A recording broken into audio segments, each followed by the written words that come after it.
Hello there, and welcome to Fixing the Sequel Trilogy, the Writers' Room podcast dedicated to fixing the Star Wars sequels. This week, we have finally done it. We have fixed The Force Awakens, and present to you our new version in beat sheet form. We'll get into the story in just a moment, but for now, I'm Bryce Quinn, and I'm joined by my writing co-pilot, Carmelo Keating. Hey Bryce, how you doing? I'm doing great. I'm very, very excited about this. Yeah, me too. We had some Writers' Room stuff since last week, which consisted of sitting in silence, staring at the board, genuinely 2 hours. Until we came up with something. We cracked it. I think we cracked it, but we'll leave that up for the audience to decide. And also our returning whipmaster, Sandro Karayan. Hi. Sandro, you haven't heard the completed thing yet, so you'll be hearing it for the first time alongside the audience. Alongside the audience. Or at least the most of the third act, which is pretty new. The voice of the people. The voice of the people. Sandro Karayan, voice of the people. Is that whip looking sharpened today, Sandro? It's gonna be sharp. It's gonna be sharp. As sharp as your wit right now. Yep. Yep. Because that's not very promising. Oh my god, that's fucking brutal. Okay. If you're joining us for the first time, we're a small group of film school graduates who love Star Wars and are keen on making our own version of the sequels. This is our very first crack at a full beat sheet for The Force Awakens, which we've been building up to for the past 6 months and 30 episodes. We've been using the Save the Cat beat sheet, which is a great structure that's perfect for beginners, like us. Thanks, Blake Snyder. I just thought I'd give a brief recap because, this might be the first episode people jump into, so they might be hearing this for the first time. I mean, this is a good episode to jump into. Yeah, I agree. I hope you have jumped in to check this one out. And then you should jump into the other ones and laugh at us. Nah, we'll plug it all later. I think they should watch the show in reverse order. Okay. Before we lose everyone who's new, we should jump into the actual beat sheet and just get it started. We're going to start with Act 1, our opening image. This is kind of like the prologue. Han Solo and Chewbacca, veterans of the Rebellion and heroes of the New Republic, are on the Outer Rim in the Millennium Falcon. They are investigating the illegal construction of a Kyber laser, which has been a continuous problem for the New Republic since the end of the Empire.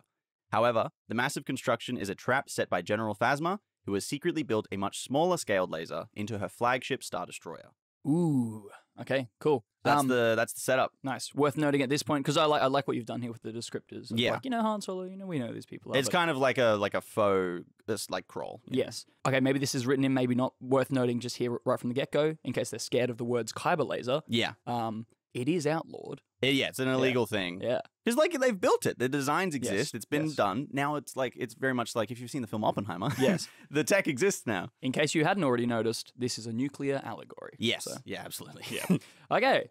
Han and Chewie are taken prisoner by Phasma, who orders First Order Trooper FN 2187 to escort the prisoners to the brig. The trooper, who will later be called Finn, is seen to be entirely dedicated to restoring the Empire. But Han and Chewie don't take him seriously whatsoever. They are confident they will soon be rescued. Yeah, and that's our opening. And we get a little bit of fun back and forth between Finn, Han, and Chewie. Nice. Yeah, nice. Shall we move on? Yeah, no, absolutely. There's not too much I can say during this setup. We've heard this a fair bit. We've locked into this for a while. If we've already lost you, then I'm lost. Theme stated. Ben Solo and Luke Skywalker train together on Arc 2, alongside a small academy of Jedi younglings. Ben is eager to begin his Jedi Knight trials, but Luke encourages patience and wisdom. Ben is too bold and brash and cares too much about his family legacy. He idolizes Han, Leia, and Luke and their heroics during the Civil War. We will soon see that Rey must learn a similar lesson, but in reverse. She cares about nothing and must learn to find the balance in caring too much and too little. So yeah, this is just outlining sort of the themes we're going for and what we're trying to achieve with these two main characters. Yeah. Setup. Rey, a lowly thief, steals her living on the mean streets of an Outer Rim space station. And if you would like to suggest a name for this very interesting space station location, which is greasy and Blade Runner vibes, let us know. Her boss is Unkar Plutt, a horrible gangster who runs the space station and works beneath the huts. Rey is broke, she has to steal to survive. She is bullied by her boss, she has no ship or freedom. Her safe haven is a tiny shitty apartment, and she has no real friends or allies to look out for her. Those are her 6 things that need fixing as outlined in the Save the Cat book. So, Unkar Plutt gives Rey a debt collection job. A bounty hunter named the Crimson Corsair, that same one that you might see in the actual We're Force repurposing Awakens. a lot of stuff. Yeah, because he looks cool. He looks cool. So the bounty hunter named the Crimson Corsair owes Plutt money, and Rey is sent to go and burgle it back. While sneaking inside the Corsair ship, she sees the bounty hunter abusing a BB-8 droid and decides to free it. But she gets caught. The Corsair chases Rey through the greasy streets of the space station. She narrowly escapes and trudges her way back to Unkar Plutt, only to discover that he had to leave on urgent business. Here, the BB-8 droid begins to follow Rey around, and she reluctantly allows it to follow her home, much in a similar way to The Force Awakens. This is a great moment because this is our actual save the cat. It is. This shows, despite the fact that this character is a selfish loner, She still has that heart of gold somewhere. She is not a bad person. She's just got a bit of a way to go. Yes, exactly. Nice. That's nice. I really like it. Is him bullying the BB-8 droid pulling the head off the ball? Jesus And then the ball has to and then she has to go pick up the head and sort of zook. Look, I mean, it's not the worst. We've seen that it's magnetic. It can just reattach. It could, yeah. But that's kind of, that's not enough of a visual. I want to see the wiring be pulled out. Oh my God. Anyway, I like this a lot more when it was wholesome and sweet. Let's go back to the Disney vibes, please. Fuck that. Alrighty. Yeah, we've now met our two main characters, Ben and Ray. We're going to move on to our catalyst/inciting incident. General Phasma has called together a special meeting on the Hutt world of Nal Hutta. Crime world leaders and Imperial Remnant officers from all over the Outer Rim are in attendance, with only a few hologramming in. Phasma herself appears via hologram to address the Assembly, proposing war against the New Republic. She dreams of destroying it and building a new empire from its ashes. However, the assembled leaders don't share her vision. In response, Phasma activates her ship's kyber laser, destroying the city of Nal Hutta. Finn, who is also on the ship, is horrified by this. To him, betraying another Imperial remnant is like betraying the Empire itself. On the other side of the galaxy, Ben and Luke wake up in the middle of the night. They have both sensed the destruction brought on by the kyber laser. Luke tells Ben to sit and meditate with him to see if they can learn anything more from the Force. Back on Phasma's ship, Finn has turned on the First Order and wants to escape to a different Imperial remnant. To do so, he frees Han and Chewie from the brig. The three of them haphazardly escape Phasma's ship on the Millennium Falcon, but not before taking some damage. Luke and Ben sense that Han and Chewie are in trouble, and Ben wants to run off to save them both. Luke cautions Ben, however, telling him that the Force is not always precise with its visions. It's something that can be interpreted, and that things are not always as they seem. Lor San Tekka will be arriving in a few hours, and will have more precise news on what is happening and what they should do next. Lor San Tekka is a Jedi acolyte. And yeah, he's that old guy from the start of The Force Awakens, if anyone's confused. Max von Sydow from Game of Thrones. That's the guy.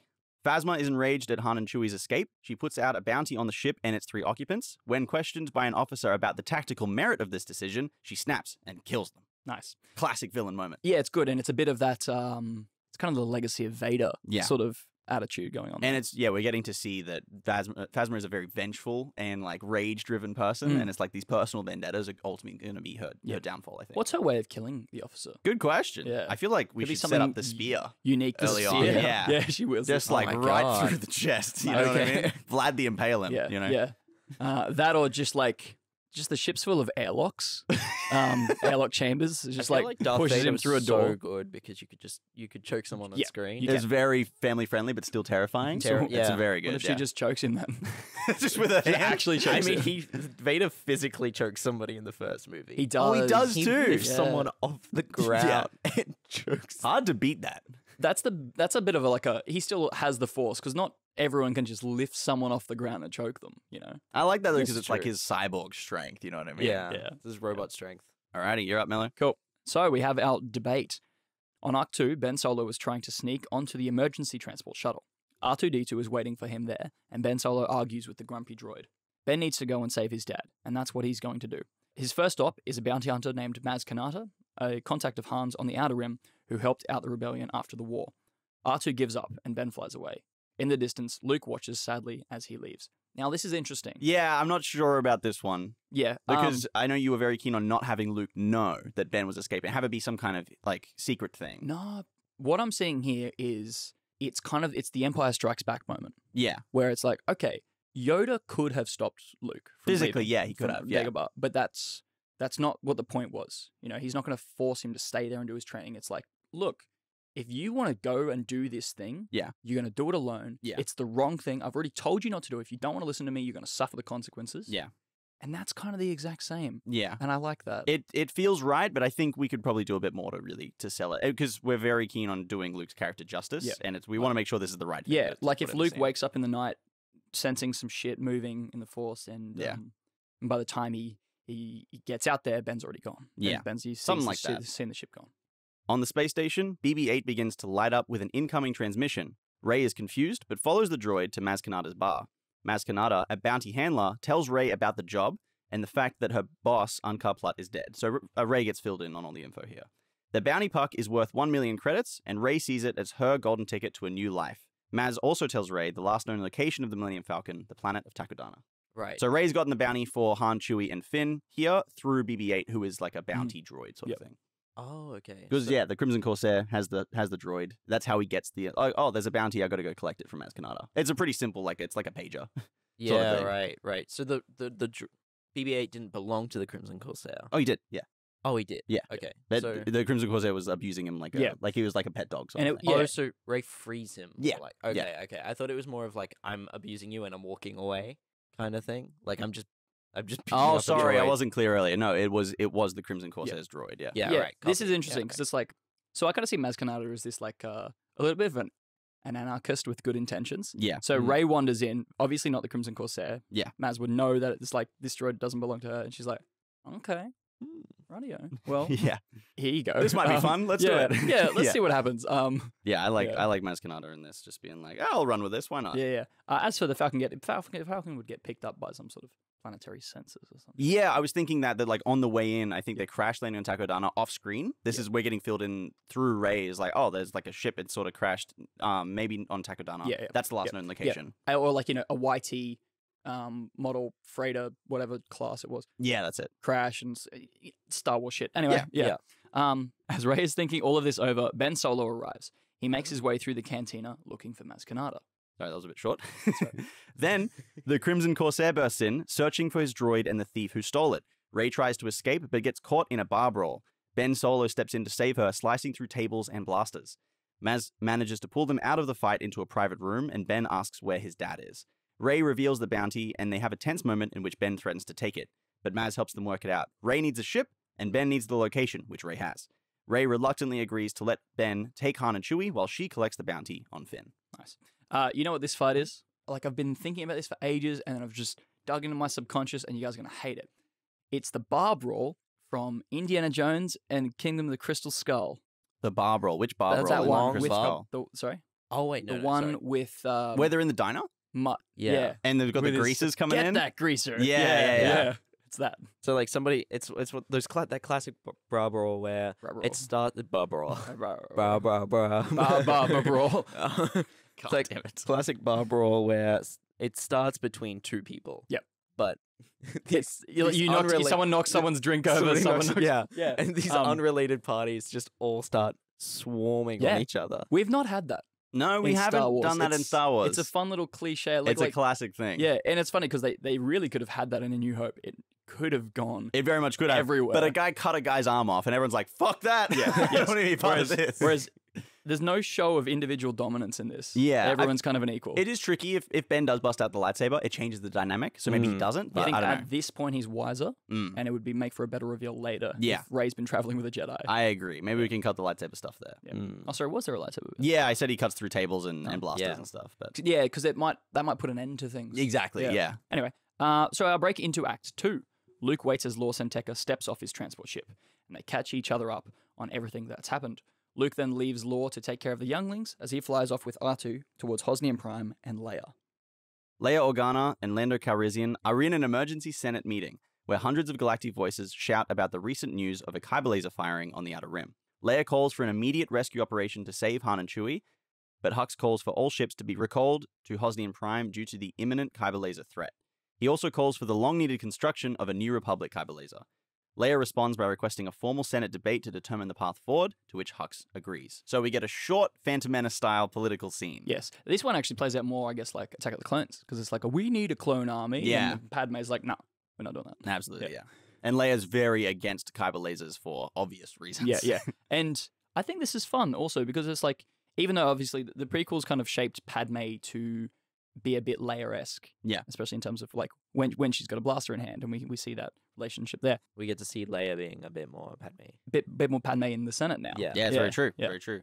Now, if you're seeing this and like, oh no, they're doing politics in the New Republic, we've really scaled back on how much politics we are doing. It's very minimal. I think we have 2 scenes total in the Senate room. Yeah. And I'm sorry, but you can't not have it. Yeah. War is brought on by politics. We think one of the biggest problems with The Force Awakens is that they just destroy Hosnian Prime and the entire Hosnian system and basically wipe out galactic civilization on a wide scale. Yeah. And that sucks. And it really takes out the stakes of a lot of stuff. Yeah. So we've got to do it some way, but we're trying to do it in a not boring way. I think you're presenting it in a way where it becomes a part of the discussion, becomes part of like the core theme, as well as it's a nice small scene. Yeah. It's like sifting in there. We're not going to Coruscant and spending ages on Coruscant. No. And another thing I really like is it doesn't come in until right at the end of Act 1. So we've already done our setup. We've set up the main characters and the main villain. It's Phasma. Our main characters Ben and Rey. We don't see Leia until right at the end as we break into Act 2. And that kind of shows that in terms of if you look at it in terms of importance, yes. If we wait until this long, it's like, okay,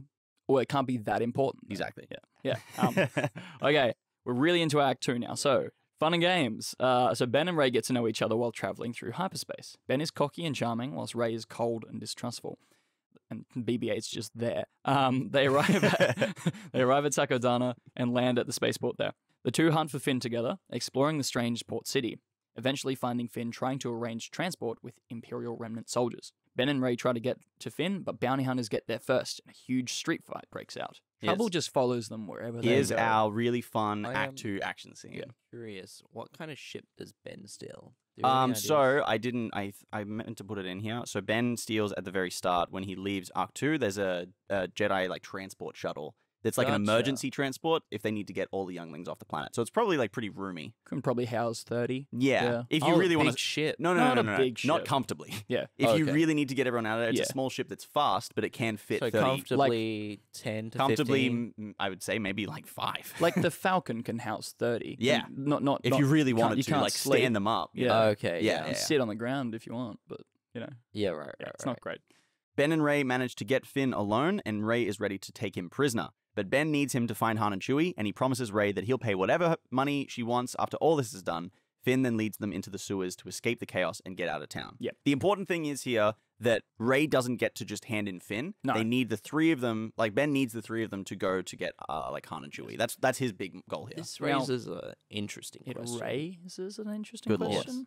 Why doesn't Ben from the get-go, because he's trying to like buy information off Rey to get there, and he makes that deal with Rey, why doesn't he just offer Rey more money? Well, I think that's the offer of money is weird. I'm not super hard set on that. I think the important thing is that Ben is just willing to make a deal to make Rey give up on handing Finn in right now. And it's like a temporary, like a Band-Aid solution. Like, we just need Finn for a bit more. Maybe you can turn him in later, like something like that. Yeah. Now, whatever the thing is, the deal sucks for Rey, and that is going to come up very soon. Yes. Now, that was kind of going to be my question with this is like, what do we think about the idea where it's like, she's not really being given a choice. Yeah. Not a real choice. Like, this is like and I know that's bad to take sort of the agency away from your character, but doing that kind of, I'm thinking, because it's like, they're surrounded by blaster fire, they're kind of pinned down. They kind of just have to do it for now, But yeah, I think because I know what happens later, and as part of Rey's motivation, I don't think we're really fair in giving her an actual choice in this. Yeah, I maybe we could tighten this up a little bit. The important thing for me right now, for us to get to later, is that Rey's having a bit of like, she's getting the short straw of this deal. Yeah, absolutely. Sure. That's I sort of just mean like all the way back at the start when they make that deal, what was stopping Ben from just offering more money than what Phasma's offering? I mean, yeah. He doesn't really have access. Yeah, I wouldn't say he has access. Maybe he's closer. It's the fact that he's closer to finding Han and Chewie. It's like, fucking Mum's rich, I think smart move writing-wise is to take the money stuff out. I just kind of put that in there as like a Band-Aid solution. Like, Ben is offering Rey a deal to try and sweeten the deal. Yeah. So, and I think in their sort of getting to know each other portion during their travels, we need a little allusion to what each other want. Yeah. So if Ben's kind of get the sense of it's like, she doesn't really want money, she wants opportunity. She wants a new life. Like freedom, a new life, yeah. If it's something that can later, then he can sweeten the deal with that. Potentially. Yeah. Anyway. Right. Luke arrives on Hosnian Prime and is greeted by Leia at the large landing pads near the Senate. They head to her luxury apartments, and while they're catching up about everything, Han manages to get a transmission to them. He straps on Takodana until they can fix the Falcon, and narrowly escapes General Phasma, a crazy warlord hell-bent on destroying the New Republic. At this point, Phasma's ship appears over Takodana, drawn by the commotion in the city. Han ends the transmission, fearing that she would be intercepting it. That's the scene. Han manages to get through a transmission to Luke and Leia and catch them up on everything from his end. Yes. And we get to see our old trio having a chat. Yeah. There you go. Technically a scene together. Finn leads Rey and Ben through the sewers as First Order troopers begin flooding the city. Rey manages to swipe a First Order transponder from a passing trooper, hiding it from Ben and Finn. Now thieving comes back into play. Yeah. Now, flooding the city. Not like a water. No, I know. But yeah, interesting.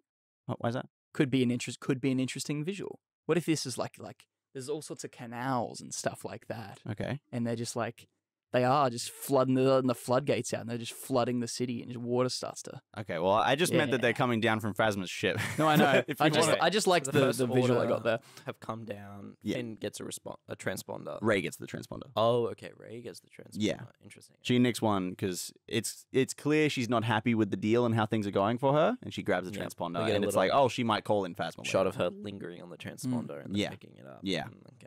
Is this like so they're walking through the sewers? I'm imagining them like sneaking through sewer grates or something, Yeah. and they're maybe like They're kind of at a city level one. they're at where they like can look they're- up through it. you know those like little half windows in a basement. Yeah, kind of yeah, thing? yeah, Maybe yeah. she like grabs it through. Yeah, that's that or what I'm something thinking. like Like, that. yeah, and just able to like look up. So they're all come up to street level, being like, "What's going on? The first order are here. Oh no, we got to get away." Yeah. And Ben goes down the tunnel. Finn goes down So the we're in tunnel, fun and games and right Ray now. grabs one. Yeah, we're in Still fun in fun and and games. Yep. They're an alligator in the sewer. I thought about it. However, No, there's Ninja Turtles. I want to do that in the jungle later. Yeah, so yeah, we'll right. get there Okay, in just a yes. moment. Yeah. Okay. Finn leads them out of the sewers into the jungles outside the city, and they begin their long journey to the Falcon. Unbeknownst to them, an unseen creature watches them go. The new trio bicker as they move through the jungle. As night approaches, Finn suggests they make camp for the night. The campfire chat is hostile but sweet in a strange kind of way, as these unlikely allies grow to like each other. Okay, this is going to be the hardest scene to write by far. No, I think it'll be fun. The You just dialogue write and everything else like- is going to be easy. This is Yeah. going to be tricky. You got to show them like sorta like getting to know each other. Yeah, yeah. And becoming It's friends. like because here's go. You're shit. No, you're shit. Nah, you're right. yeah. Yeah. Yeah, there'll be something we can do. We'll Yeah. figure it out. As they fall asleep, Ray and Ben share a force vision, which shows glimpses of the past, the present, and possible futures, like looking into the water thing in Lord of the Rings. They also get a warning about the approaching jungle monster and wake up to its attack. Together, the three manage to fight it off. Nice. So Just this one. is fun. Just one jungle monster. Really, just the one, yeah. If it's one Rathtar, that's fucking horrifying. That is horrifying. Yeah. Yeah, I like the idea that Ben can't use his saber; Okay. just gets knocked out of his hand, No. just gets flung. I would love him to No, use he the needs saber. to- Oh, do you want him to start to get aggressive at this We point? need- I want him to see. I want to see the saber Not used only because do it's we, fun. yeah, not only do we need him to start getting aggressive at this point, I feel like we're like halfway through. Yeah. But also, like we haven't seen a lightsaber yet. That's the thing. No, yeah. so if not previously, is this when we get the reveal that he's a Jedi? It should be a little bit earlier. In terms of, I definitely think, yeah. Maybe when they're getting him in the city, I think. Another thing as well, right? Reading this now, I do think Rey needs to have that. We need to get some hint in the very first setup bit where we see her that she has force abilities, that she can do things Yes. outside of normal abilities. Well, I still think it has to come prior to this. Yeah, no, But, that's what I'm but saying. this I is agree. the confirmation point. Yeah, I by think far. that's like we get one small hint early on. Yeah. It's like, oh, does Yeah. she have the force? Oh, Yeah. And then this is my like they I sleep think next I- to each other. They get a shared I force think I vision. got something for the Yeah. earlier on thing. What do you Okay. got? I was gonna wait till like later. No, when let's- we were let's- sort of working with stuff. I'm happy. But Let's do it now. my earlier on thing was gonna be when she also gets a bit of like a hit, a bit of a strike when Oh, the kyber laser. the kyber laser is shot. That's interesting. just something. She's walking in the street and just She also feels like a bit of a something. like a just bit of a shot. something. Yeah. Potentially, yeah. I like yeah. that. But what I also kind of like is which we brought up last week is the Especially if we're using like this thing that we've been. Sorry, I'm. That's right. Cut you off. Especially if we're doing this thing like that we were talking about a while back of like what's the true intention with the Death Star. Yeah. Right. Yeah. Yeah. Ah, connecting that. That is an interesting foreshadowing. Yeah. Yeah. That's a little hint for any new listeners. A little tease. Yeah. We're not going to tell you that now because No. you'll leave. Yeah. Yes. Plus, it's got a lot of workshopping to go. It Yes. does. It does Um, indeed. No, I also kind of like the little like we knew we kind of agreed that this was the base function sort of force thing, which is Spidey sense. Yeah. In a way, it's the anticipation of an event. I was actually about to go right there. Yeah. In the moment when she saves BB-8 and Yeah. she's trying to steal from the bounty hunter, the Crimson Corsair, just before he comes through the door, maybe she gets some kind of force, like that she senses him coming. She's like, oh no, danger, like danger sense kind of thing. And that is like the first small hint you get that she has the force. Yeah. Cool. I think that's cool. I think that works. very good. Okay, my turn. Yeah, we're at the midpoint now. Sick. The midpoint. The next day, Ray, Finn, and Ben finally arrive at the Falcon. Ben gets to reunite with his father. It's nice and sweet, and Finn gets to shamefully return to his once enemies. I love this. Yeah, It's hilarious. It's like, it'd be like, "Welcome back, kid." Yeah. Ray feels left out, and the fleeting glimpse of friendship she had last night seems to vanish before her.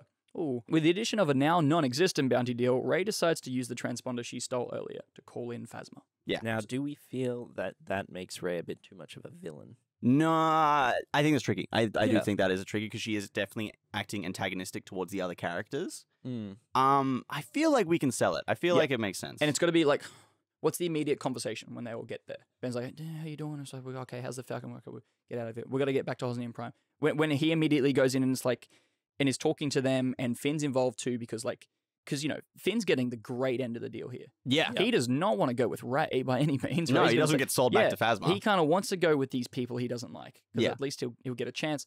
So I think Rey would be hearing all this, being on the outside of it all, being like, I'm about to get fucked over. Yeah.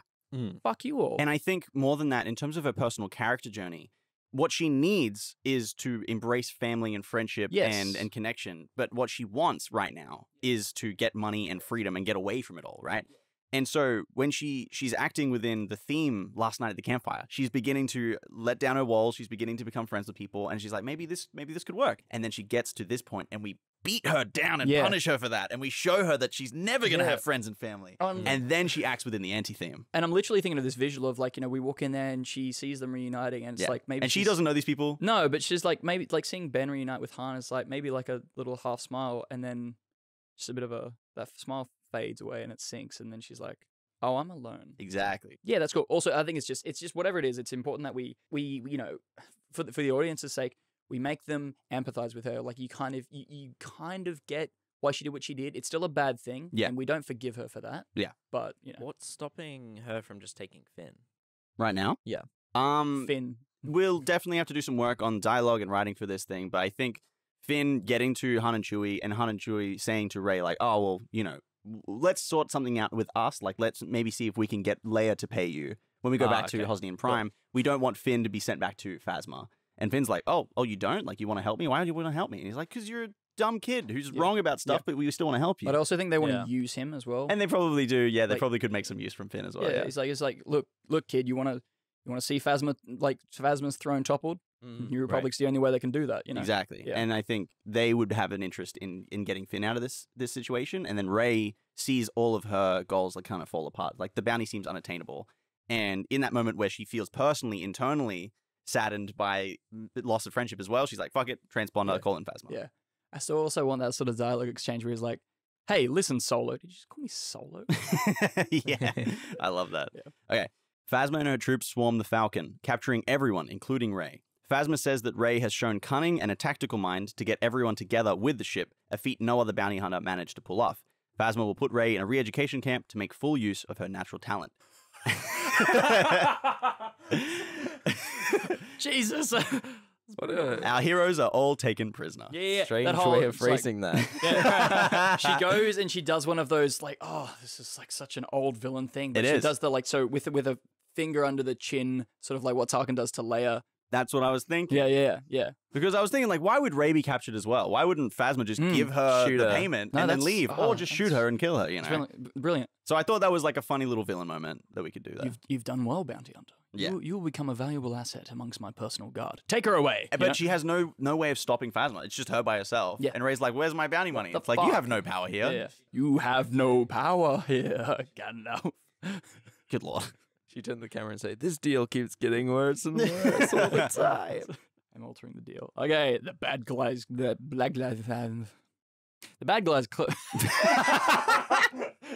Fucking 3, 2, 1. The bad guys close in. Luke and Leia get ready to depart the Senate in the middle of the night. Lando warns them that they will be cutting it close as the Senate debate is tomorrow.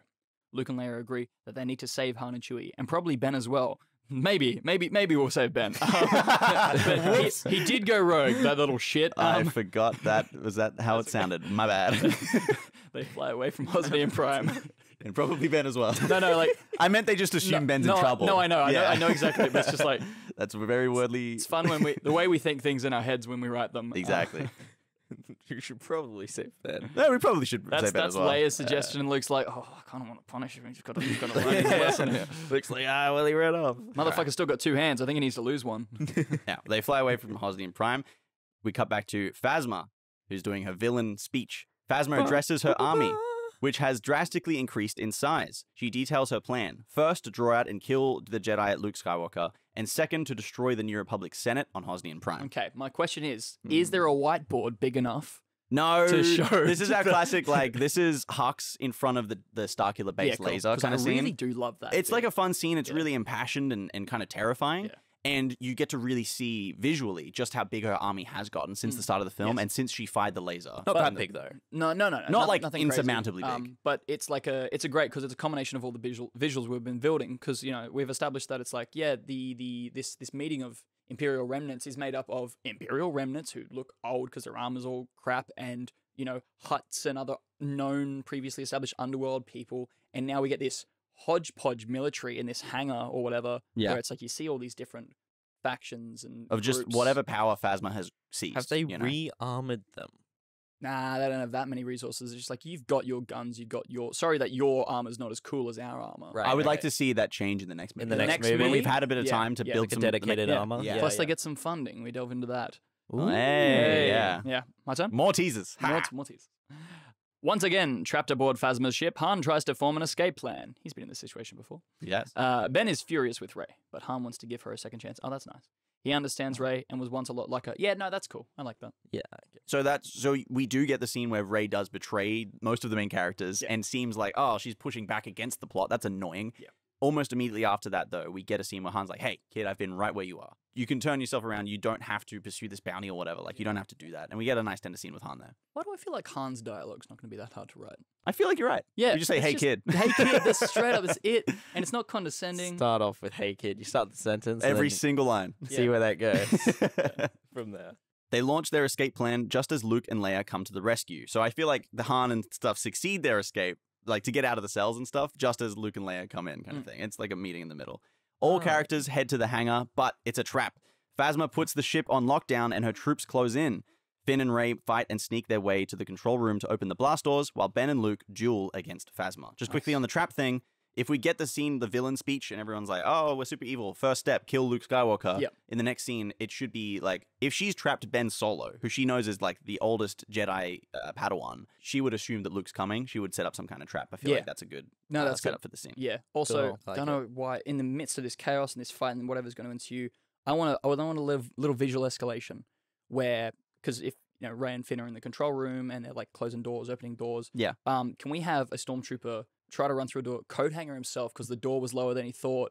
That would be very It's funny. the natural next step. That would be a very funny thing. I like that a lot. They're not clones, though. That's I don't care. That's not the point. Maybe this one was. Just a quick thing on this as well. This is our kind of last adventure with the original gang of them coming together. They meet each other in the hallway. They're like, we were rescuing you. It was like, well, we're escaping. And then you get Han, Leia, and Luke together. We get to go on one last hurrah, which I think is very beautiful. And then Rey and Finn run off to the control room. When they get trapped in the hangar and the blast doors close and it's impossible for them to escape, then Rey and Finn, because Rey is a thief and Finn knows the ship, like the systems and stuff. Where's Ben?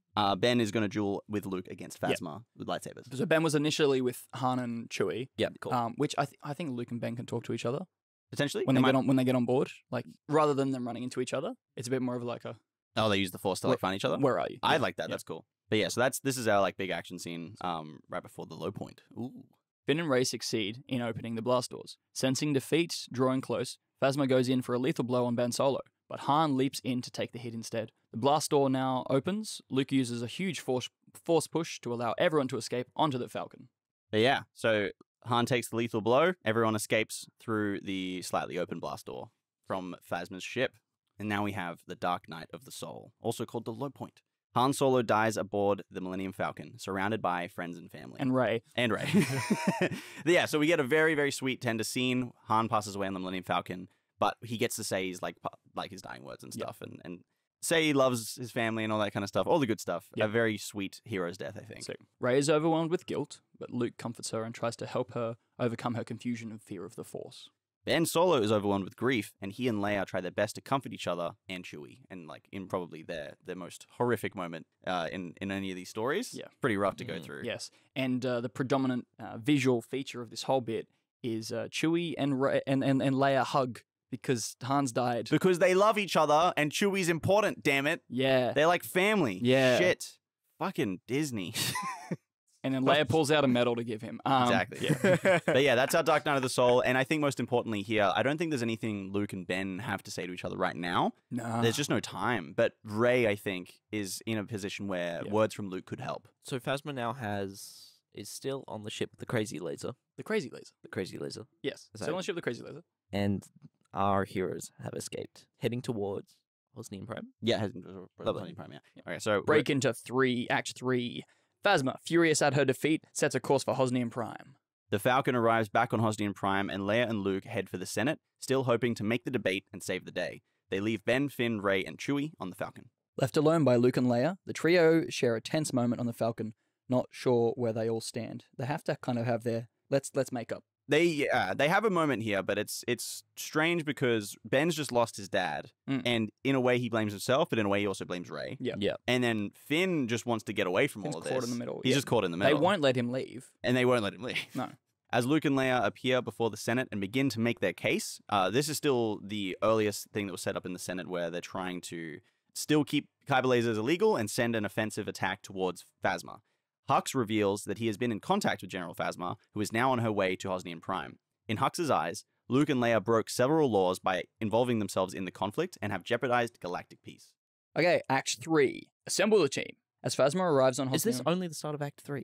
Yeah. That was the break into 3. Yeah, man. Wow. Yeah. Okay. I feel like we already jumped into Act 3. This is breaking But into I guess that because you go to your makes Dark sense. Night of the Yeah. Soul. No, We're moving from one set piece to another, so we're moving from Mm. Phasma's ship into Hosnian Hosnian Prime Prime. section. So Yeah, cool. okay. Assemble the team! As Phasma arrives on Hosnian Prime, Luke uses the Force to talk to Ben, telling him to run and hide from the First Order. First Order ships begin arriving in droves above the planet, locked in a standoff with the New Republic fleet. No one's firing, just making that clear. Big standoff. Yeah, like... The not- Cuban Missile Crisis from X-Men First Class. Not from real world history. Not just from real world X-Men. history, just from X-Men First Yeah. Class. And Has the New Republic called in all their ships? all at their this ships. point? Yes. So they overpower the They First do. Order. They do, but it's Tenfold. still I would say, an impressive standoff. yes. And Okay. it's not exactly to the same power scale as Revenge of the Sith.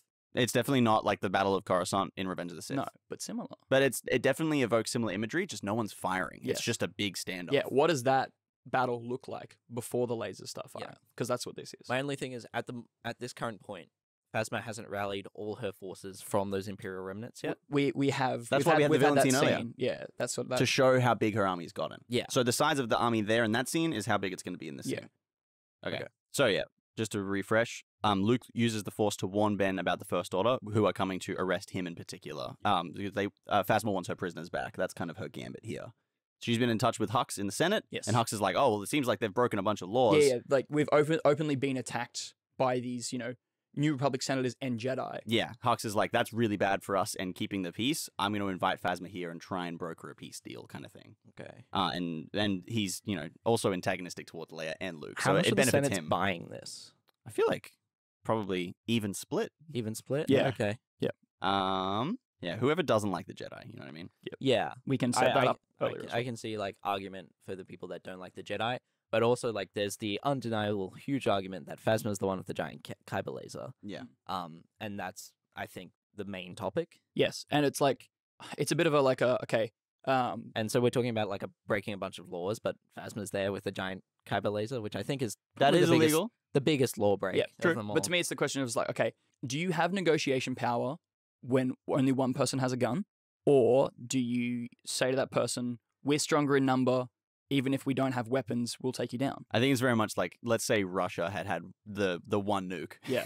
And America's like, how about we negotiate while we're trying to build our own nuke? Like, let's Mm. keep the peace until we have our own, and then we'll come back to the table, Yeah. Yeah. No, that's That's why very I can, much that's Hux's why I can buy it. perspective. It was like 50%. Like Yeah. if it was like more, I'd be a bit like, Ben doesn't listen to Luke. He wants to hunt and kill Phasma. Rey, Finn, and Chewie manage to convince him that the better move is to let Luke take care of Phasma, and while she's distracted, destroy her kyber laser. Chewie wants revenge too. I feel like this might be Chewie's plan, because he's old, he's seasoned, he's a veteran. He's like, hey, I've got all these explosives.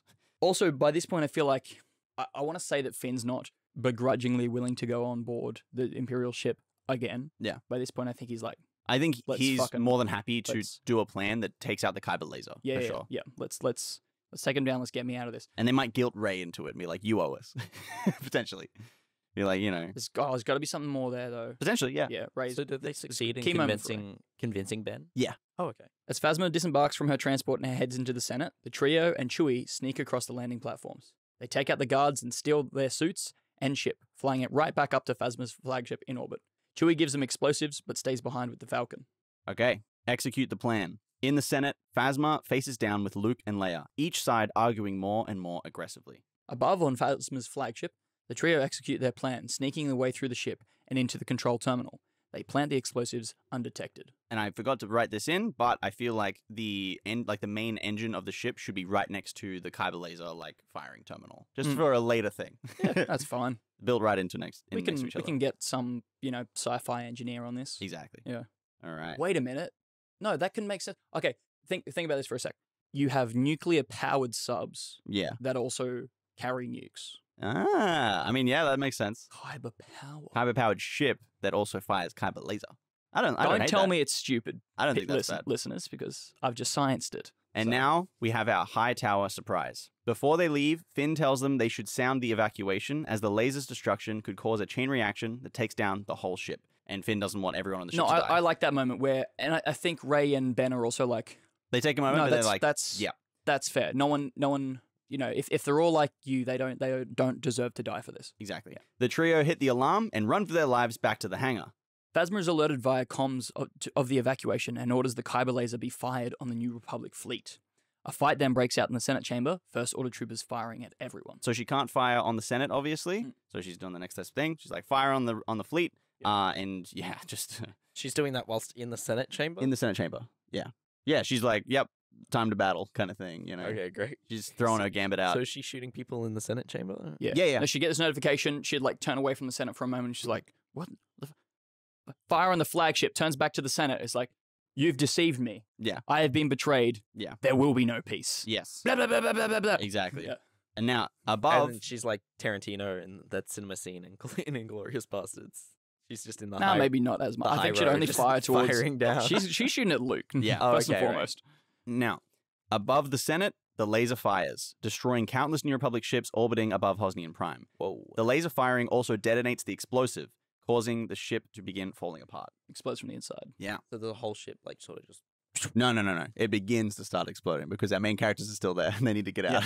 So imagine this visual of, convenient. Big laser fires, slices through a bunch of ships, and then boom, an explosion comes out the left side of the ship. Yeah, I love And then it comes out of the right side of the ship. I love the collat of the laser just going through a bunch of shit. Dude, it's they've lined it up like a perfect lightning bolt. Yeah, like D&D. a perfect lightning bolt in Baldur's Gate 3. Yeah, but it's like yes, you can deal 3 damage, but you will take 1 damage. And this big shot also evens the scales between the two armies as well. Not not to a 50-50, but it definitely brings it closer. Yeah, and it's in a scary way. Yeah, I think if nothing else, the New Republic flagship is down.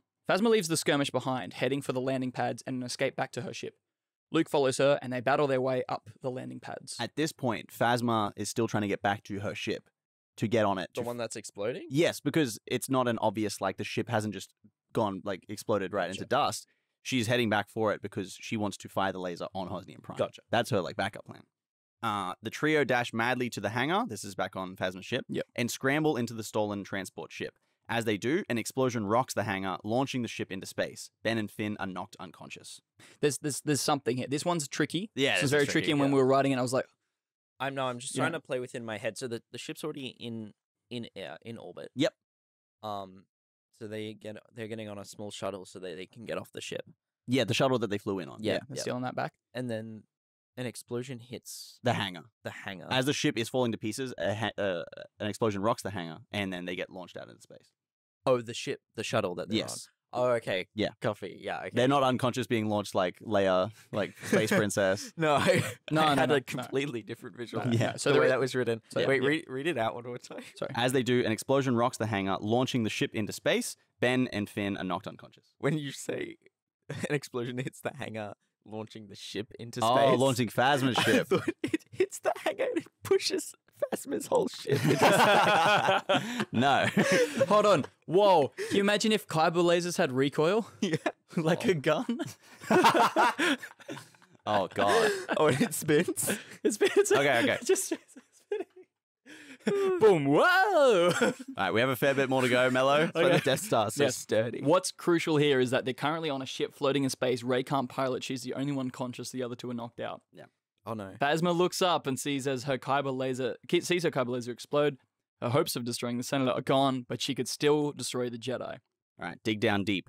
In the chaos of zero gravity and a massive space battle now raging around them, Rey manages to safely strap Ben and Finn to their seats, but the ship begins plummeting back down to Hosnian Prime. Rey can't fly the ship, and Ben isn't waking up. For the first time, Rey must connect to the Force so that she can save her friends. Execute a new plan. Ben wakes up and manages to perform a controlled crash on the landing pad, which happens to be right nearby Luke and Phasma, who are still fighting. Oh, And- so Rey doesn't land the ship. No, No, Ben, that's not her journey. Her journey is save her friends. being confident in herself. Use the Force to save her friends. Yeah, not being afraid Oh, of that which she makes uses her the Force to. She uses the Force to connect to Ben and wake him up. Oh, Yep. okay. Yeah. Gotcha. Yeah, like talking to him. Yeah. Oh, okay. Or like tries to talk to him, and you get like she's shouting Ben, Ben, Ben, and then you hear like the echo Force version of the shout. You know what I Nice. mean? Okay. You see it? Gotcha. I Yeah. see it now. Yeah. And Ben That's cool. moves to join the fight. As they've crash landed on the landing pad right next to Luke and Phasma. Ben moves to join them. A wounded Rey asks Ben to help her with Finn, who is still unconscious, but Ben chooses revenge and joins the fight. And at this point, when they crash land, Luke and Phasma are doing what on the landing pad? Dueling. Fighting. Dueling. I feel like there's no circumstance where Luke loses that fight. I agree. So she's got to have. By the means. time. So the reason it's been dragged out this long is because Phasma has been trying to escape the whole time, not fight. Yeah, She's been trying to and get back run. to her ship Mm, so yeah. that she can fire on Hosnian And Prime. Luke's not trying to kill her So, either. So that's We're tricky. sort of doing a bit of movie magic, having the moment they crash be the moment Phasma's like, fuck it, I need to. Yeah, pretty I'm much. just gonna have to one-on-one Luke Skywalker. Exactly. I Yeah. think it's tricky writing it down, but the intent here is that the ship explodes as our main characters are kind of heading back down to the planet. Yeah. And Phasma looks up to see it. She's like, well, there's no point in escaping anymore. Yes. I'm going to turn and try and fight Luke and try and kill him Yes. here. This whole sequence is going to take the editing of Yeah. a genius. So madman. those- Yes. Yeah. Those three beats are sort of like cross-cut. There's a lot of cross-cutting, a lot of Yeah. editing. That's why the writing is kind of breaking down a little bit here because there's a lot of things that they really need to be moving like beat for beat on each other and that becomes editing of movie Yes. magic. Yeah. But yeah. When we eventually do When a you have those storyboard three for this, pieces, it'll and now having after listened to those three pieces, I Yeah. can imagine how those would cross-cut together. Yeah. Brilliant. So the two Jedi fight Phasma and win, obviously. She goes down but begins goading Ben by mocking Han Solo. Ben goes in for the killing blow, but Luke stops him. Ooh. Phasma tries to run away, and Luke lets her, choosing instead to try and stop Ben following a dark path. Plus, by this point, I feel like Ben is like, no, like, let me fight. Let Yeah. me lashing So back out when of him. Luke lets Phasma go here, it's not that Luke is like, oh, I'm going to let you go. It's more like Ben is going to continue trying to kill her and he would rather choose to stop Ben than he Yeah. can't do both. No, absolutely. Yeah. What are Rey and Finn doing? Rey's trying to, I don't know, save Finn's life or some shit. Oh yeah, and She's Finn's- out of the story. She's just trying to get them, I think, to safety. They're not in a safe spot. They are not in a safe They're in this spot, bloody exposed hangar. Shit's fallen. Yeah, you know people what? Maybe there's like shooting. debris falling from the space battle now as well. Because the something, space yeah. battle is in full swing above Yeah. now as well. Yeah. This isn't safe. Phasma escapes and Ben leaves Luke, stealing a ship and chasing after Phasma. Above in low orbit, the First Order ships retreat from the battle. Yes. I Yeah, think okay. the last thing we see or hear from Ben before he jumps to hyperspace is he and Rey talking. Wait, Oh, have yeah. we even got to that yet though? Oh, okay. This is That's all kind of in one there. So yeah, Phasma escapes out of the situation. Yep. Ben and Luke stop fighting, and he's they like, just stop. yeah, because there's no like end there in sense of like Ben's not going to kill Luke. Yeah. Luke's not going to kill And he Ben. can't yeah. beat him. Yeah. And they can't. Yeah. But they have to talk. So they just They have start to talk shouting during at this each other. this fight. Yeah, literally. Yeah. One And of he's those just lightsaber Ben is fights. just like betrayed. He's an emotional mess. He's losing it, and then I feel like he just runs away and tries to get to a ship. Yeah, right. So it sort of gets to that point where they're not fighting, but like in Last Jedi, where they're meters away from each other, and he's just shouting at him like, "You're wrong." Yeah, no, Yeah. actually, yeah, I like that comparison. And if it means like he gives him a little force shove to buy him just that extra bit of time to run, Yeah. then he'll do it. Phasma takes her fleet. They Mhm. leave. Live to fight another day. We don't linger on a shot of Ben running away. No, I don't think That we would look need so like. goofy. Yeah, no, I think the reason we like the landing pad is like really high up, and he can jump off the. We've edge, got levels. You know. We're playing with levels okay. in the I sequence. always thought it was like a. No, Like a big ground landing landing pad. pad. I'm imagining Think like a about- bunch of big lily pads, Yeah, Okay. like I'm thinking like above the city. Gotcha. What? Yeah, what would it like a Because so many Star Wars landing pads are always just ground level. I mean, not Yeah. on Coruscant. Think about Coruscant, but think about it as like Mm. a multi-story car park, right? Open air, obviously, because ships have to land, and then like lily It's just pads. because Hosnian Prime, the artwork and like visual of Hosnian Prime is always very very much like Alderaan, Forget about it. like very like Yeah. frosty and like whatnot. So like I was just imagining like forest around the background and then like a ground level landing pad. Okay, yeah. So a high up landing pad is quite awesome. We've hit the section of the story where it's very contingent on scenery and visuals, which is so great for a podcast. That's fun. It's so good. Yeah, describe visuals on a podcast. Look, so important. Just at some point, we're going to hit you with an episode where we're going to recommend you go check out the YouTube. Just be prepared for that. We're going to do need, visuals at some we point. need a theater of the mind. It is a movie after all. All right. Okay. We're now at our final image. Yes. Oh, sorry, but yes, I want Ben and Ray to talk. Ben jumps to hyperspace. Okay. That's just the last word exchange between those two. I prefer comms over force. Comms can happen too. Yeah, true. Okay, final image.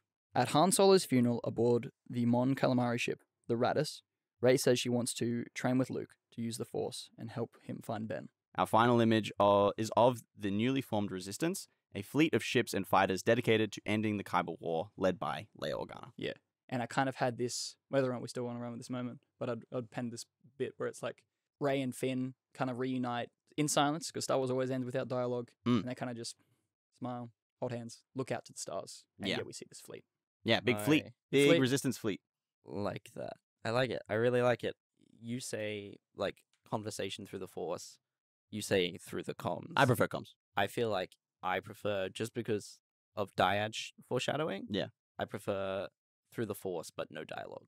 Cool. I really like that. There's always a secret third option. I love that. Yeah. That's very good. All right. And it's just looking, and talking with your eyes. Yeah, and that's just before we get to Han Solo's funeral. Yeah, and it's awesome. Like someone looks in a sort of longing way, and someone shakes their head, and then he jumps to hyperspace. Yeah. So, just as like a quick wrap up. Excellent, guys. Wait, let me just... No, we'll do a clap. We'll do a proper clap. Cheers, man. I'm glad you like it, That was Sandro. lovely. I hope you have enjoyed that, audience. We're going to spend the next 5 or so minutes just chatting about that, doing a little breakdown. That is our pitch for the Force Awakens. Yeah. And how we envision it right now. Obviously, there's a lot of work to go. We want to touch up some things and refine some stuff. And then moving on, we want to write a script and write treatments and that kind of thing and push it further. And then obviously continue on to The Last Jedi and Rise of Skywalker. We'll fix those as well. So a treatment with visuals, I think, is... Yeah, Mello, you're on the cards a big next. visual guy. I'm much more of just like a words on paper guy, but that's but I think majority of people are very visual. For sure. We can do some light concept art, light storyboarding. Yeah, we're gonna look into figuring out how to do all that stuff. Yeah. But I think overall, I think there's a lot of really, really great stuff there. I think incorporating Han, Chewie, and Finn into the story at the beginning and having their wacky adventure kind of start us off and bring us back into the galaxy. Having Ben and Rey be this duo of hero's journey that we follow all the way through. Having Ben Solo be a character who wants to be a hero like his parents and who needs to learn patience and wisdom and fails at both by the end of the story and then falls and he runs off and we're going to follow his fall arc and then eventual redemption arc later on. I think we managed to pull all that off. Phasma, I think, is a fun villain here. Not maybe the most deep or compelling, but hey, what are you going to do? I think it's needed though. Yeah. For the space of the rest of the characters. Plus, I think we get what we need out of Phasma. We need to know that it's like there are still sort of these, radical remnants of the Empire, and it's like, and it's that whole, if left unchecked, that sort of, the Empire will come back. Yeah, the evil will return, but it's not the same as it used to look like. It's come from these different places of mostly criminal underworld. Yeah, just with this face of the Empire. Great ending on the first movie of a trilogy. Yeah, as well. You need to find that balance of having enough questions answered and having like enough anticipation for what we are suspecting is going to happen, while still leaving enough questions to be like, oh, I'm not quite sure what's happening with Ben, but I know this war's about to break out. I wonder if Ben's going to be involved with that. Yeah, I know Rey is definitely training with Luke, but I don't know how that's going to happen. Exactly. What I really love is this final shot of this newly formed resistance underneath General Leia, who has left the New Republic Senate and who now no longer believes in the vision of the New Republic as led by Hux, because she is so hard against kyber lasers, and anyone in her eyes who is involved in a kyber laser war is wrong. You can't be right in that war. Yeah, and I think that's where the Cold War really comes into it. Leia's like a hippie with a gun. Yeah. Back in the nuclear era, she's that the good group of people advocating for like, just stop shooting at each other, or I'm going to shoot you. Yeah. I like that. And I think, that really ties into what you've been wanting for a long time, Mello, which I finally feel like we've got, where we have these two sides. We have the the First Order and the New Republic, and both sides are wrong. Yes. And our heroes and the power that they have is the right side. And Yeah. they're saying this war is bad and kyber lasers are bad and we shouldn't be building them ever. Yeah, it's kind of, I think it's where we've never been. Yeah. We've had the, Republic versus Separatists, in which, it was a bit of grey, but you could still kind of see that one was probably more right than the other. One was more right than the other, but both were pretty corrupt. Being manipulated. Then we had the very clear, the Empire is bad, it's about the rebellion. And the underdogs. Yeah, this one is 20 years is not enough time to establish a new sustainable, efficient, peaceful government, or to, peacefully govern an entire galaxy. Yeah. Therefore, there's always going to be spillover. problems. And I think one thing that we really like about this is that the New Republic is like a good vision, and it does, fundamentally, it has the potential to work, but everything is always going to be challenged. Yes. And in this, we need to really throw a huge challenge at the New Republic and show it overcome that challenge and be able to come out the other side and say, yep, no kyber lasers. That's the goal for the episode 9. Also, just like in terms of how this criminal underworld remnants threat looks, how they operate, how they talk, how in some of the dialogue we have with Han and Chewie at the start, because we know it's their job to take down sort of kyber stuff, how it's spoken about in the Senate, there's a lot of opportunity for us to be like, no, the rebels didn't fail. Because that's what everyone, audience-wise, would be concerned about. Is like, is the Empire coming back? Because this isn't the Empire coming back. This is one person's idea of the Empire coming back. We'll make that very clear as well. People will be very quick to say they failed. What was the point of those 3 films? Where it's just like, our whole message this whole time is like, fighting fascism isn't a like one fix, one and done, solves all. Yeah, fascism will come back, and it's going to rear its ugly head all across history. And it's the job of the people, the good of the people, to fight against it all the time. You have to keep fighting, and it's a generational thing. And the next generation has to step in and fight it. And that's where we see Han passes away in this film. He gets his hero's send off. And then his kid has to step up. But also think of this parallel. It's so end of Revenge of the Sith. The Empire wins. Bad guys win, and they get 20 years of their own victory. But lying dormant was always the light side. Yeah. 20 years later, after the heroes won, lying dormant is the evil. It's always there, I've never thought about that, Mello. That's actually We sick. have done it, boys. Star Wars is poetry. It rhymes, and we've just rhymed. Hell yeah. This faction that Leia is now leading consists of what? Admiral Akbar and Mon Wedge Mothma. Antilles and Mon Mothma. And Wedge Antilles. And Wedge Antilles. Antilles. Clones of Wedge Antilles. God damn it.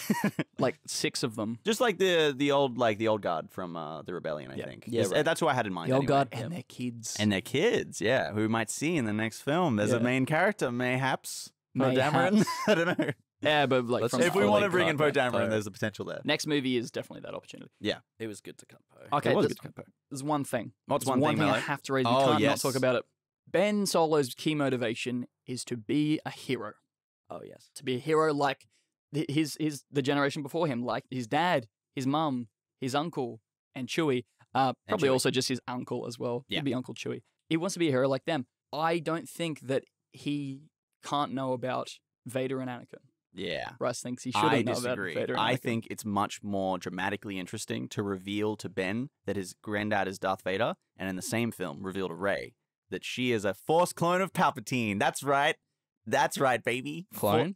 Force baby. Force child. Yeah. The same Force way. child of Palpatine. The same way Anakin was. Please give us your thoughts. Yeah, if you're listening for the first time, if that's the first time you've heard that idea. I'm so glad it's still in. Oh my god. Force child of Still Palpatine. here, right and strong. That's who we think Rey is, and that's why Rey and Ben are connected through the Force. And if you'd like to hear more of our thoughts on that, go check out our episodes on Rey and Ben and Palpatine, Palpatine. etc. There's a dyad episode? And the There's a diet episode, of course. Yeah, Yes. whole Yeah. episode. Sandro, where do you stand on this? Yeah, no. So you both raised some really interesting points. There's the immediate concern of just doing another Vader reveal. It's true. That being said, like it's such a weirdly dark point of history that I feel like Luke wouldn't want Ben to draw inspiration from. That like why No, not at all. what But benefit do you get from telling him? well, first of all, logic. Being a good person in my, and a good parent. in my opinion, yes. If you're a good parent, you tell. Luke and Leia and Han agreed it's like if taught correctly, then Ben should absolutely know the truth. What's the point in hiding it from him? For me, I think because I'm all about the pressure on Ben in this movie. The pressure is what gets to him. The pressure is what makes him snap. This whole idea that he's going after Phasma because it's the heroic thing to do is because he puts this pressure on himself. I don't know where it came from. I don't think it was external, but I think it's his misunderstanding of history. of, and of what his if he parents sees, did. oh, my granddad is Darth Vader, then it's sort of like my generational duty to destroy Phasma. Yeah, and also, but then he's got this. There's the pressure's now double. It's like, okay, be a hero and don't go too far. Don't be Anakin. Be Luke and Leia and Han and be better. And it's and it's a lot. This is also like a question I'd love to like this very topic. I'd love to pose to the audience because Actually, post it. Yeah. because for me it's very dependent on how we even intend to use that information. Like, what is that? What do we think unveiling that to Ben will motivate in him? I want that to push him really close to the dark side. Gotcha. That's what I want to Yeah. do. And I want that to be his journey in the next film. So when he does discover that, I want the next film to be a journey into dark discoveries. We want to discover where all the kyber laser tech is coming from. Yep. We want to discover why Rey is important to this story. Yep. Why is she so powerful? Why does she matter? And then why does Ben feel the pull of the dark side so strongly? And why does he want such intense revenge after Phasma? Yes. Yeah. Whereas I'm kind of thinking that we can still do that if he knows, Yeah. and that he's on this, even he has kind of gone too far. He's on this darker journey with Anakin, and yet he's still determined to not allow himself to become Anakin. But I just don't think he understands that scenario fully. Yeah. And I get you you go. If we start the next movie with him already knowing that information, you can probably skip ahead a few beats in the next one and have him already like sort of delving into that darker side by the time we start the movie. Because think of it, if it's like, okay, so if leaving this film and going to the next film, his motivation is still take down Phasma, because that's what he needs to do. He might go on this personal journey of like, right, even though he let it corrupt him, Anakin was the most powerful person in my lineage. He was the most powerful Jedi the galaxy's known. I need to retrace kind of his footsteps. And that might lead him down the dark lovely path. trip to Mustafar and saw Vader's castle, and I really found Really myself. got in touch with my family legacy. Yeah, I really found myself, like my inner spirit. I guess here's my thing for you, Mello. It is a wiser decision for Luke to make and for Leia to make to tell Ben. It is the good move. It is objectively the better move. Yeah. And I think that makes for a less interesting story. I think having Leia and Luke be still flawed in a way is a choice that Lucas made many times in the original trilogy and the prequel trilogy to have characters not talk to each other and to have Anakin not talk to Obi-Wan about Padme, and do all this kind of stuff. One perspective, it could make for a less interesting story, or it could make for a more interesting writing challenge. The reveal is always like a big thing when it played, like when earlier renditions of this, when we played a lot into the reveal, not only for Ben, but within like the context of the Senate, where we simply just don't have that anymore. You say that, I would love to go back to exploring the idea of the Jedi being questioned in the next movie, Oh, or yeah. even the third movie as well, Yeah. because they, in part, caused this Kyber war in the perspective of Hux, And then you'd be like, well, where are these fucking Jedi? Where are they hiding? Let me at them, I think there's still space to explore that story, but I think we're running to the end of time here, gang. Perhaps. Yeah. So I feel like this is also then a discussion for another episode, because there's Absolutely. also the in-world context of like, if Ben knows, then does everybody know? I mean, there's It's a secret for Ben. there's an episode title we haven't used yet. It's Fixing Darth Vader. Fixing Darth Vader? Easy done. But yeah, it's kind of crazy What that this is- entire series we haven't actually addressed Vader. Yeah. But Or how Vader's does this legacy. affect- How does this affect Vader's legacy? Vader's legacy. Yeah. One more quick question. I'm actually kind of really happy still to have this film be called Force Awakens. Me too. Me too. It kind It's the Force Awakens in Rey. It's It a kind of good tracks. title, and Yeah. I think it's very fitting with the rest of the Star Wars titles. Yeah. Yeah. I think it fits. It Yeah. would make sense. We swear and we vow to change episode 8 and 9s. Yeah, we're gonna have to. But I think for now, Force Awakens still tracks. But yeah, I think that's the end of the show, guys. That's our big question going forward. Obviously, we've got a lot of work to do writing wise and just tightening things up and making them as good as possible. But I'm pretty happy with what we've got. Congratulations. Me too. If you're egregiously unhappy with what we've written, please let us know in no kind words. The more comments, the better. If you want to do like 10 angry comments, Yeah. go nuts. Also, just like That'd be wild. personally message, like it's not the cowardly thing to do. I'm curious, how angry can you get in the comments? I said, Well, we've seen how angry people can get. Oh, yeah. If I was on this channel, I would be. it's that current AI trend of like, I want to see it angrier. Oh my no, God. I need Yeah, to yeah, see yeah. it angry. Transcendently angry. Make it more Star Wars. Okay. This has Cool. been Fixing the Sequel Trilogy, and we're here every week talking about Star Wars and writing. If you want to see more, you can find us on Instagram, TikTok, Spotify, Apple Podcasts, and YouTube. And while you're there, give us a 5 stars, a follow, maybe leave an angry comment. For the next 3 weeks, we'll be releasing some episodes we recorded to release over the Christmas break, but don't worry, we'll be back early next year to begin working on our versions of The Last Jedi, as well as the inevitable changes we need to make to The Force Awakens. Hell But yeah. until then, may the Force be with you.